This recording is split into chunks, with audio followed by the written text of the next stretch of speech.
Welcome back to the weekly portfolio update video. This week the portfolio is down a little after a small drop off in the week, closing sitting at $10,594. But it's not just my portfolio that's down. The S&P is down 1% on the week as well. Inspired by this small red week and large correction that happened at the start of 2020, I wanted to do a video on handling losses in the stock market.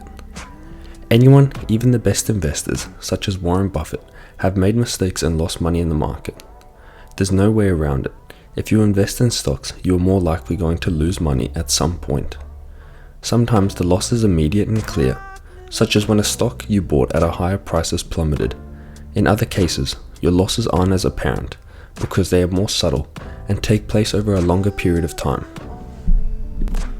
Losses in the stock market come in different forms, and each of these types of losses can be painful, but you can mitigate the sting with the right mindset and a willingness to learn from the situation. Whilst losses are eventually inevitable, prevention is better than cure, meaning make sure you do your research and understand your investments to ensure you are not just buying high or a dying stock and selling when it's low or in the red. No one wants to suffer a loss of any kind, but sometimes the best course of action is to often cut your losses and move on to the next position, turning it into a learning experience that can help you going forward. Here are 3 steps you can take after a loss. Analyze your choices. Review the decisions you made with new eyes after some time has passed. What would you have done differently in hindsight and why? Would you have lost less or perhaps nothing at all if you had acted differently? Answering those questions may help you avoid making the same mistake twice. Second, recoup on what you lost. Tightening your financial belt for a while, if you must, you might be able to recoup it with just a little discipline if the loss is small enough. Regain the money and try again, keeping in mind the things you learn for the next time when the markets get shaky. And third, don't let the loss define you. Keep the loss in context and don't take it personally. Remind yourself a lot of other people out there just took a hit like you did, perhaps even more than you did. The loss doesn't define you, but it can make you a better investor if you handle it correctly. Now you must understand that there are different types of losses in the stock market. Capital losses. This form of loss is the simplest and perhaps the most painful. You buy a stock, then watch the price go down and stay down. You decide to end the pain and sell it at some point. This kind of loss is referred to as a capital loss because the price at which you sold the capital asset was less than the cost of purchasing it. You can use a capital loss to offset a capital gain. For tax purposes, a capital loss or gain is characterized as a short term if you own the asset for 1 year or less. The loss is considered a long term if you own the asset for more than 1 year. Opportunity losses. Another type of loss is somewhat less painful and harder to quantify, but is still very real. You might have bought $1,000 of a hot growth stock. The stock is very close to what you paid for it 1 year later after some ups and downs. You might be tempted to tell yourself, well, at least I didn't lose anything. But that's not true. You tied up $1,000 of your money for a year and you received nothing in return. You would have earned at least a little bit of interest during that same year if you had stashed your money somewhere else, such as a high interest banking account. This is known as an opportunity loss or an opportunity cost.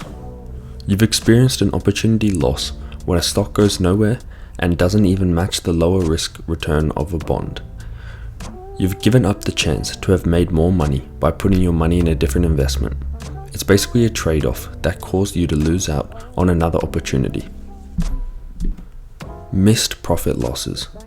This type of loss results when you watch a stock make a significant run up, then fall back, something that can easily happen with more volatile stocks. Not many people are successful at calling the top or bottom of a market or an individual stock. You might feel that the money you could have made is lost money you could have had if you had just sold at the top. Many investors sit tight and hope their stock will recover and regain the high, but that might never happen again. Some investors may be tempted to hold on again if it does, hoping for greater profits, only to see the stock stage another retreat. The best cure for this type of loss is to have an exit strategy in place and be happy with a reasonable profit. Paper losses. You can tell yourself, if I don't sell, I haven't lost anything. Or, your loss is only a paper loss. While it's only a loss on paper and not in your pockets yet, the reality is that you should decide to what to do with your investment in a stock that has taken a major hit. It might be a fine time to add to your holding if you believe that the company's long-term prospects are still good or you're a value investor. On the other hand, your paper loss will eventually become an opportunity loss if the stock continues to underperform. A quick example from my own portfolio is my position in Meta, or previously known as Facebook.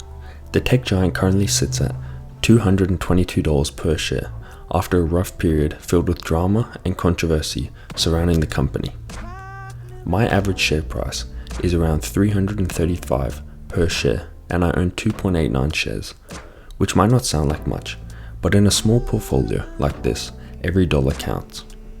I'm currently down $326 on the position, but even worse, I could have been way more up if I had put that capital elsewhere with opportunity cost. The Meta sell-off was rapid and unexpected, so there really wasn't anything I could do about it. Since the sell-off, I haven't added to any of my position, but have chose to hold it, as there is no point in selling a position when it's fallen this low and still has potential upside. If anything, if the stock that fell is one that you truly believe in, and you have to do your research and understand why it fell, and that long-term outlook still remains positive, it can actually present itself as a great buying opportunity to get in at a discounted price. Sometimes you have to think of it as if you really like this pair of shoes. They do everything you want, and you finally see it on sale. Previously you deemed it possibly too expensive for your budget, but now it's the exact same shoes with the exact same quality, but you can get it at a discount. Overall, the purpose of this video was just to help teach people that you will eventually lose money in the stock market over short or long term, and there's nothing you can do about that. But what you can do is learn how to handle the situation and learn from it. Leave your thoughts in the comments and like and subscribe for more weekly business and finance related content.